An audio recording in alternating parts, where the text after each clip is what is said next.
بسم اللہ الرحمن الرحیم۔ السلام علیکم ورحمۃ اللہ وبرکاتہ۔ درس بخاری کا سلسلہ جاری و ساری ہے۔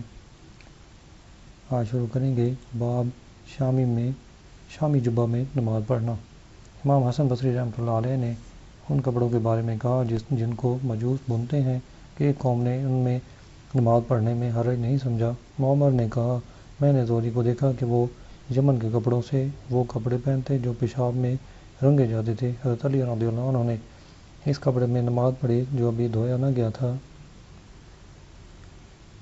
باب کی تشریح۔ شامی جبہ سے مراد وہ جبہ ہے جسے کفار بنے اور کفار کے بنے ہوئے کپڑوں میں نماز پڑھنا جائز ہے جب تک ان کی نجاست کا یقین نہ ہو جائے۔ امام حسن بصری رحمۃ اللہ علیہ ان کو دھوئے بغیر ان میں نماز پڑھنے میں حرج نہ جانتے تھے۔ امام زہری رحمۃ اللہ علیہ کے نزدیک جن جانوروں کا گوشت کھایا جائے ان کا پیشاب پاک ہے، اور اگر مطلقاً پیشاب مراد ہے تو اس کا معمل یہ ہے کہ وہ ایسے کپڑے پہننے سے پہلے دھو لیتے تھے۔ حضرت علی رضی اللہ عنہ کورے کپڑے میں نماز پڑھ لیتے تھے۔ ابن بطال نے کہا کفار کے کپڑوں میں نماز پڑھنے میں اختلاف ہے۔ امام شافعی اور کوفہ کے فقہا ان کپڑوں کو پہننا جائز کہتے ہیں جب تک کہ ان کی نجاست کا یقین نہ ہو جائے۔ امام مالک رحمۃ اللہ علیہ نے کہا جو کپڑے مشرک بنتے ہیں ان میں نماز پڑھنا مکروہ ہے، اگر ان میں نماز پڑھ لی تو وقت میں اعادہ کر لے۔ اسحاق کے نزدیک سب کپڑے پاک ہیں۔ امام حسن بصری کا اثر ترجمۃ الباب کے مطابق ہے اور باقی دو اثر تباً ذکر کر دیے ہیں۔ حدیث ہے حضرت مغیرہ بن شعبہ رضی اللہ عنہ نے کہا کہ میں ایک سفر میں نبی کریم صلی اللہ علیہ وسلم کے ساتھ تھا۔ آپ نے فرمایا اے مغیرہ پانی کا برتن لاؤ۔ میں ارشاد بجا لایا، پھر آپ صلی اللہ علیہ وسلم دور تشریف لے گئے حتیٰ کہ میری نگاہ سے غائب ہو گئے اور قضائے حاجت فرمائی۔ جب کہ آپ پر شامی جبہ تھا، آپ نے آستین سے ہاتھ نکالنے کا قصد کیا، وہ تنگ تھی تو جبہ کے نیچے سے ہاتھ نکالا۔ میں نے آپ پر وضو کے لیے پانی ڈالا، آپ نے نماز کے وضو جیسا وضو فرمایا اور موضوع پر مسح فرمایا، پھر نماز پڑھی۔ اس حدیث سے معلوم ہوتا ہے کہ تنگ آستینوں والا جبہ پہننا جائز ہے، اور بول میں پیشاب میں رنگے ہوئے کپڑوں میں امام زہری کا نماز پڑھنا ان کو دھونے کے بعد پر محمول ہے۔ مشرکوں کے کپڑے پہننا مباح ہیں کیونکہ آپ نے جبہ شامیہ پہنا اور اس وقت شام دارالکفر تھا۔ یہ واقعہ غزوہ تبوک کا ہے جو 9 ہجری میں واقع ہوا، اور شامیوں کے کپڑوں کی آستینیں تنگ ہوا کرتی تھی۔ اس حدیث سے معلوم ہوتا ہے کہ رئیس لوگوں کو اپنی خدمت پر مأمور کر سکتا ہے اور قضائے حاجت کے وقت لوگوں سے پردہ ہونا چاہیے۔ وضو میں مدد کرنا اور موضوع پر مسح کرنا یہ جائز ہے۔ اگلا باب ہے نماز وغیرہ میں برہنہ ہونا مکروہ ہے۔ حدیث ہے حضرت جابر بن عبداللہ رضی اللہ عنہ خبر دیتے ہیں کہ رسول اللہ صلی اللہ علیہ وسلم لوگوں کے ساتھ کعبہ کی تعمیر کے لیے پتھر نقل کر رہے تھے اور آپ نے تہبند باندھا ہوا تھا۔ آپ کے چچا عباس رضی اللہ عنہ نے آپ سے کہا اے میرے بھتیجے، اگر تہبند اتار کر اپنے کندھے پر پتھر کے نیچے رکھ لیں تو آسانی رہے گی۔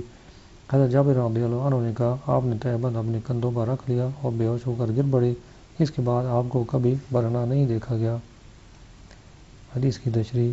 ابن بطال نے کہا کہ کعبہ کی تعمیر سید عالم صلی اللہ علیہ وسلم کے اظہار نبوت سے 15 برس پہلے تھی، جبکہ آپ صلی اللہ علیہ وسلم چھوٹی عمر کے تھے۔ اللہ تعالیٰ نے آپ کو مخلوق کی طرف رسول بنا کر بھیجا اور آپ کو وہ علوم سکھائے جو آپ نہ جانتے تھے، اور آپ پر حکم نازل فرمایا کہ بیت اللہ کا طواف برہنہ نہ کریں، اور اسے جاہلیت کا وہ طریقہ منسوخ کر دیا جو وہ ایک دوسرے کی شرمگاہ دیکھنے میں حرج نہ جانتے تھے۔ اللہ تعالیٰ نے آپ کو اچھے اخلاق اور پاکیزہ طبع پر پیدا فرمایا، مگر مشہور یہ ہے کہ سیدہ خدیجہ الکبریٰ رضی اللہ عنہا سے نکاح کے 10 سال بعد قریش نے کعبہ کی تعمیر کی۔ اس وقت آپ کی عمر شریف 35 برس تھی۔ سیرت محمد بن اسحاق میں ہے کہ سید عالم صلی اللہ علیہ وسلم نے اپنی چھوٹی عمر کے حالات بیان فرماتے ہوئے فرمایا کہ میں نے اپنے آپ کو دیکھا کہ چھوٹے بچوں کے ساتھ ہم پتھر اٹھا کر لاتے ہیں جیسے بچے آپس میں کھیلتے ہیں، اور ہم سب برہنہ تھے۔ آپ کا تہبند اٹھا کر آپ کے کندھوں پر رکھا گیا تاکہ اس میں پتھر رکھ کر لائیں۔ میں بچوں کے ساتھ آتا جاتا تھا کہ کسی نے مجھے سختی سے خبردار کیا اور کہا تہبند باندھ لیں۔ میں نے تہبند باندھا اور اپنے کندھے پر پتھر اٹھا کر لاتا رہا جبکہ تہبند باندھا ہوا تھا۔ اس تقریر سے معلوم ہوتا ہے کہ یہ واقعہ 2 بار ہوا ہے، ایک مرتبہ آپ نے کم سنی میں اور دوسری بار بنیان کعبہ کے وقت۔ اس حدیث سے معلوم ہوتا ہے کہ سرور کائنات صلی اللہ علیہ وسلم چھوٹی عمر شریف میں جاہلیت کے اخلاق اور قبائح سے محفوظ تھے۔ اور نبوت کے اظہار سے پہلے اور بعد میں رذائل اور معائب سے مبرہ تھے۔ اگلا باب ہے قمیض، شلوار، جانگیا اور قبا میں نماز پڑھنا۔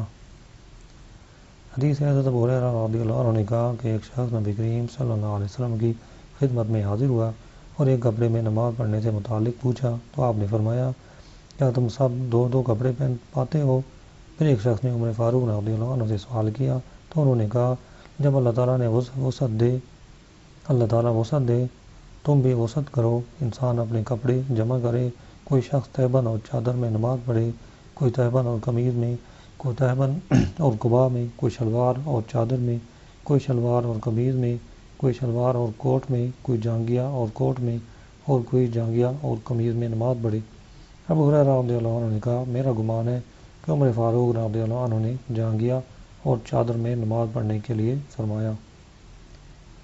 حدیث کی تشریح، یہ کل 8 یا 9 صورتیں ہیں جو سیدنا عمر فاروق رضی اللہ عنہ نے ذکر کی ہیں، مگر ان میں حصر نہیں، ان سے زیادہ بھی ہو سکتی ہیں۔ پہلے گزر چکا ہے کہ 2 کپڑوں میں نماز پڑھنا افضل ہے اور ایک کپڑے میں جائز ہے۔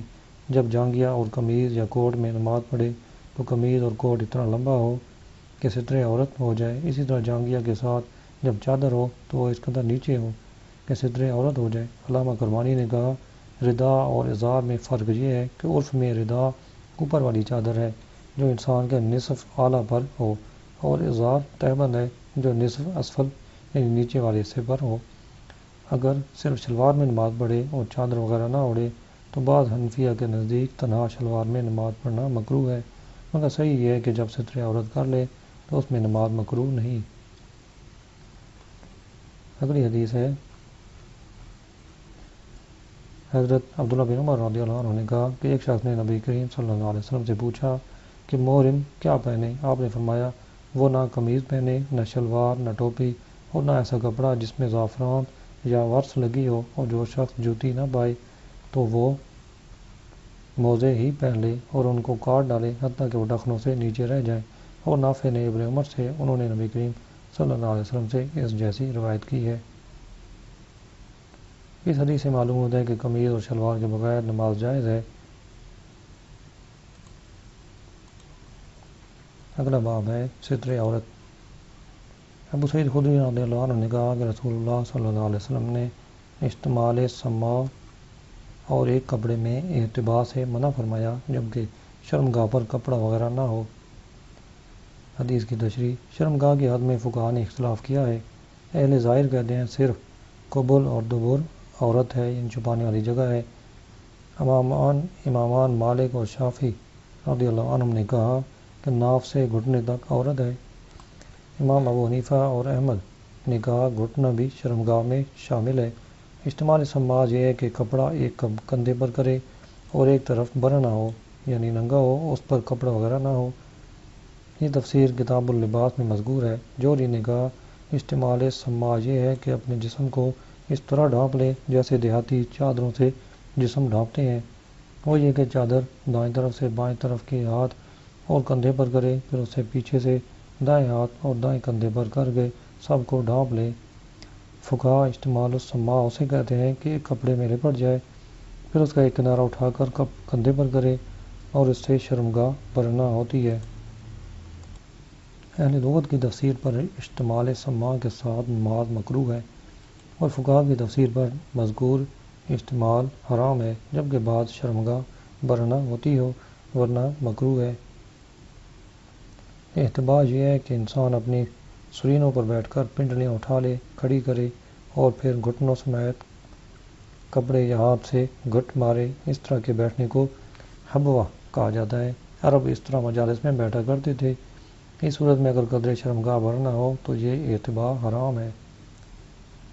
اگلی حدیث ہے حضرت ابو ہریرہ رضی اللہ عنہ نے کہا نبی کریم صلی اللہ علیہ وسلم نے 2 طرح کی بیع ملامسہ اور منابذہ سے منع فرمایا اور اشتمال سماع اور ایک کپڑے میں احتباء سے منع فرمایا۔ حدیث کی تشریح، بیع ملامسہ یہ ہے کہ کپڑے کو ہاتھ سے مس کرے اور اس کو نہ دیکھے، بس چھونے سے بیع لازم ہو جائے۔ منابذہ یہ ہے کہ کپڑا وغیرہ مشتری کی طرف پھینک دے، بس اس سے بیع لازم ہو جائے، مشتری اسے نہ دیکھے اور نہ کھولے۔ ملامسہ منابزہ جاہلیت کے زمانہ کی وجوہ ہیں، جبکہ دو شخص مبیع کا سودا کرتے اور جب مشتری کی طرف بائع اسے پھینک دیتا یا مشتری اسے چھوڑ دیتا تو بیع لازم ہو جاتی تھی۔ نبی کریم صلی اللہ علیہ وسلم نے اس طرح کی بیوع سے منع فرما دیا کیونکہ یہ بیوع دھوکہ اور کسی ایک کے لیے نقصان سے خالی نہیں۔ اگلی حدیث ہے، حضرت ابو ہریرہ رضی اللہ عنہ نے کہا، مجھے حضرت ابوبکر صدیق رضی اللہ عنہ نے اس حج میں یعنی حجۃ الوداع سے ایک برس قبل نہر کے روز اعلان کرنے والوں میں بھیجا۔ ہم مینا میں یہ اعلان کرتے تھے کہ اس سال کے بعد کوئی مشرک حج نہ کرے اور نہ ہی کوئی برہنہ ہو کر بیت اللہ کا طواف کرے۔ امیر بن عبد الرحمن بن عوف رضی اللہ عنہ نے کہا کہ پھر ان کے بعد رسول اللہ صلی اللہ علیہ وسلم نے حضرت علی رضی اللہ عنہ کو بھیجا اور ان کو فرمایا کہ برات کا اعلان کر دیں۔ ابو ہریرہ رضی اللہ عنہ نے کہا، ہمارے ساتھ حضرت علی رضی اللہ عنہ نے اہل مینا میں 10ویں ذوالحجہ کو اعلان کیا کہ اس سال کے بعد کوئی مشرک حج نہ کرے اور نہ ہی برہنہ ہو کر کوئی شخص بیت اللہ کا طواف کرے۔ یہ وہ آیت تھا جس میں سید عالم صلی اللہ علیہ وسلم نے حضرت ابوبکر صدیق رضی اللہ عنہ کو حج پر معمور فرمایا تھا۔ یہ حجۃ الوداع سے ایک سال پہلے 9 ہجری میں ہوا تھا۔ حضرت ابوبکر صدیق رضی اللہ عنہ کے تشریف لے جانے کے بعد سورہ برات کی پہلی آیات نازل ہوئی تو رسول اللہ صلی اللہ علیہ وسلم نے حضرت ابوبکر صدیق رضی اللہ عنہ کے پیچھے حضرت علی رضی اللہ عنہ کو بھیجا اور ان کو حکم فرمایا کہ برات کا اعلان کریں، کیونکہ برات کا اعلان صرف سید عالم صلی اللہ علیہ وسلم کر سکتے تھے یا آپ کے اہل بیت سے کوئی یہ اعلان کر سکتا تھا، اس لیے حضرت علی رضی اللہ عنہ کو بھیجا تھا۔ اس میں حکمت یہ تھی کہ برات نقض عہد کو متضمن ہے اور عربوں کی عادت ہے کہ عہد کی گرہ وہی کھول سکتا ہے جس نے وہ گرہ دی ہو یا اس کے اہل بیت سے کوئی شخص اسے کھول سکتا ہے۔ سرور کائنات صلی اللہ علیہ وسلم نے عربوں کی زبان انکار سے روکنے کے لیے حضرت علی رضی اللہ عنہ کو برات کا اعلان کرنے بھیجا۔ جاہلیت میں مشرک بیت اللہ کا طواف ننگے ہو کر کرتے تھے۔ نبی کریم صلی اللہ علیہ وسلم نے اس بری رسم کو باطل قرار دیا۔ اس حدیث سے معلوم ہوا کہ ستر عورت واجب ہے۔ اگر بالفرض کسی نے برہنہ طواف کر لیا تو اس پر دم واجب ہے۔ امام شافعی رضی اللہ عنہ کے نزدیک طواف میں ستر عورت شرط ہے، لہذا ننگے طواف صحیح نہ ہوگا۔ اگلا باب ہے چادر کے بغیر نماز پڑھنا۔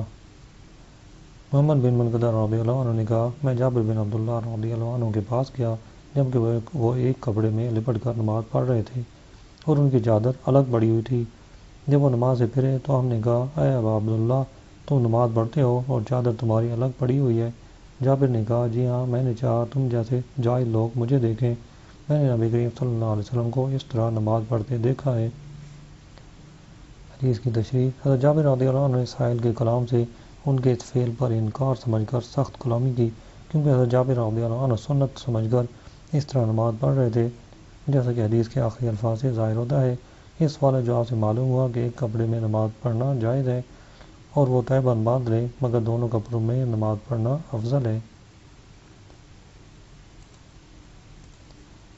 اگلا باب ہے ران کے عورت ہونے میں جو کچھ ذکر کیا جاتا ہے۔ حضرت ابن عباس، جرحت اور محمد بن جاش رضی اللہ عنہ سے روایت ہے کہ انہوں نے نبی کریم صلی اللہ علیہ وسلم سے روایت کی کہ ران عورت ہے۔ حضرت انس رضی اللہ عنہ نے کہا کہ نبی کریم صلی اللہ علیہ وسلم نے اپنی ران شریف ظاہر فرمائی خیبر میں۔ حضرت انس کی حدیث سند کے لحاظ سے جرحت کی حدیث سے قوی ہے اور جرحت کی حدیث میں احتیاط ہے، تقویٰ ہے، تاکہ ان کے اختلافات سے نکل جائیں۔ ابو موسیٰ رضی اللہ عنہ نے کہا کہ نبی کریم صلی اللہ علیہ وسلم نے گھٹنے ڈھانپ لیے جبکہ عثمان رضی اللہ عنہ تشریف لائے۔ زید بن ثابت نے کہا، اللہ تعالیٰ نے نبی کریم صلی اللہ علیہ وسلم پر قرآن کی آیات نازل فرمائیں جبکہ آپ کی ران میری ران پر تھی اور وہ اتنی بھاری ہو گئی کہ مجھے خطرہ ہوا کہ میری ران ٹوٹ جائے گی۔ ران کے عورت ہونے میں اختلاف ہے۔ بعض علماء نے کہا ران عورت نہیں، اور حضرت انس رضی اللہ عنہ کی روایت سے وہ استدلال کرتے ہیں، اور جمہور علماء تابعین غیر تابعین جن میں امام ابو حنیفہ، امام مالک، امام شافعی، امام احمد، امام ابو یوسف اور امام محمد بھی ہیں، انہوں نے کہا ران عورت ہے اور انہوں نے جرحت کی روایت سے استدلال کیا ہے۔ دراصل جب ایک حکم میں دو روایتیں ہوں تو ان میں سے ایک دوسری سے اصح ہو یعنی صحیح ہو تو عمل اصح پر ہوتا ہے، اور جہاں انس کی حدیث جرحت کی حدیث سے زیادہ صحیح ہے تو مذکور اختلاف کی کوئی وجہ نہیں ہونی چاہیے۔ امام بخاری رحمۃ اللہ علیہ نے اس کا جواب دیا کہ درست ہے کہ حضرت انس رضی اللہ عنہ کی حدیث قوی اور سند کے اعتبار سے جرد کی حدیث سے آسان ہے، مگر عمل جرد کی حدیث پر ہے، کیونکہ دین کے امر میں احتیاط اور اختلاف سے نکلنے کے لیے اسی میں تقویٰ ہے، تاکہ اس مسئلہ میں علماء کے اختلاف سے نکل جائیں۔ نیز حضرت انس رضی اللہ عنہ کی حدیث فعلی ہے اور جرد کی حدیث قولی ہے، اور قولی روایت کو فعلی پر ترجیح ہوتی ہے۔ حضرت انس رضی اللہ عنہ کی حدیث کا جواب یہ ہے کہ سرور کائنات صلی اللہ علیہ وسلم کے اختیار کے بغیر اور عدم توجہی سے آپ صلی اللہ علیہ وسلم کی ران شریف برہنہ ہو گئی تھی، کیونکہ وہاں لوگوں کا ہجوم بہت تھا۔ اس ہجوم کی دلیل یہ ہے کہ حضرت انس رضی اللہ عنہ کی ران رسول اللہ صلی اللہ علیہ وسلم کی ران شریف کو مس کر رہی تھی۔ علامہ قرطبی رحمۃ اللہ علیہ نے کہا کہ جرد کی حدیث کے معارض جتنی احادیث ہیں وہ مخصوص حالات اور مخصوص اوقات میں مخصوص واقعات ہیں، ان میں کئی احتمال پیدا ہو سکتے ہیں جو جرد کی حدیث میں نہیں ہو سکتے، کیونکہ جرد کی حدیث میں آپ صلی اللہ علیہ وسلم نے کلی حکم فرما دیا ہے کہ ران عورت ہے۔ نیز ہو سکتا ہے کہ جرد کی حدیث کے معارض احادیث میں سید عالم صلی اللہ علیہ وسلم کی خصوصیت ہو، یا اس وقت ران سے متعلق کوئی حکم نہ ہو، پھر اس کے بعد ران کے عورت ہونے کا حکم فرمایا ہو۔ الغرض ران کے عورت نہ ہونے میں کوئی قولی حدیث نہیں۔ حضرت ابو موسیٰ رضی اللہ عنہ کی حدیث سے جب یہ ثابت ہوا کہ گھٹنا عورت ہے تو ران بطریق اولیٰ عورت ہوگی۔ باب سے مناسبت کی یہی وجہ ہے کہ اس نے زید بن ثابت کی روایت میں ران کے عورت ہونے اور عورت نہ ہونے کی کوئی دلیل نہیں، مگر امام بخاری رحمۃ اللہ علیہ اسی طرف گئے ہیں کہ ران عورت ہے، جبکہ انہوں نے کہا کہ جرد کی حدیث احوت ہے۔ ہاں، اگر سید عالم صلی اللہ علیہ وسلم اور زید بن ثابت کی رانوں کے درمیان میں کوئی حائل نہ ہوتا تو کہہ سکتے تھے کہ ران عورت نہیں، کیونکہ اگر ران عورت ہوتی تو سرور کائنات صلی اللہ علیہ وسلم زید کی ران پر اپنی ران شریف متمکن نہ فرماتے، مگر اس قسم کی تصریح نہیں ملتی۔ اگلی حدیث ہے حضرت انس رضی اللہ عنہ سے روایت ہے کہ رسول اللہ صلی اللہ علیہ وسلم نے خیبر پر حملہ کیا تو ہم نے وہاں صبح کی نماز اندھیرے میں پڑھی۔ نبی کریم صلی اللہ علیہ وسلم خیبر کی گلیوں میں اپنی سواری دوڑا رہے تھے اور میرا گھٹنا آپ صلی اللہ علیہ وسلم کی ران شریف سے مس کر رہا تھا، جبکہ آپ کا تہہ بند ران شریف سے کھل گیا، حتیٰ کہ میں نبی کریم صلی اللہ علیہ وسلم کی ران شریف کی سفیدی دیکھ رہا ہوں۔ جب آپ خیبر میں داخل ہوئے تو فرمایا اللہ اکبر، خیبر خراب ہو گیا۔ جب ہم کسی قوم کے صدر مقام میں داخل ہوتے ہیں تو ڈرائے ہوئے لوگوں کی صبح بری ہوتی ہے۔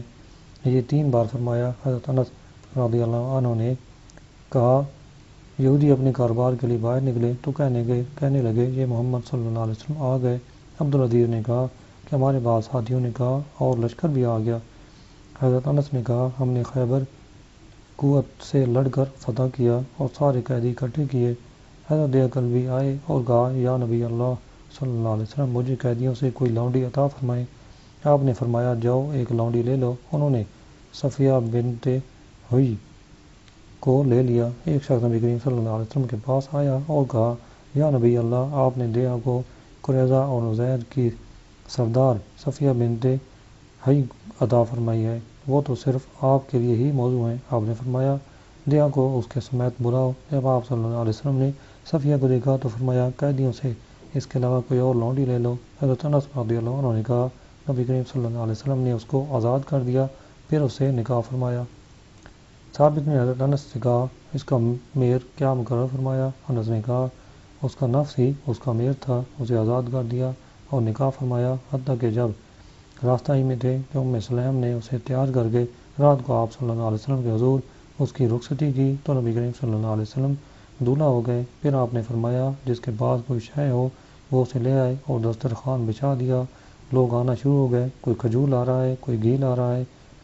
عبدالعزیز رضی اللہ عنہ نے کہا میرا گمان ہے کہ انس نے ستو بھی ذکر کیے، ان سب کو ملا کر ملیدہ بنایا اور یہ سرور کائنات صلی اللہ علیہ وسلم کا ولیمہ تھا۔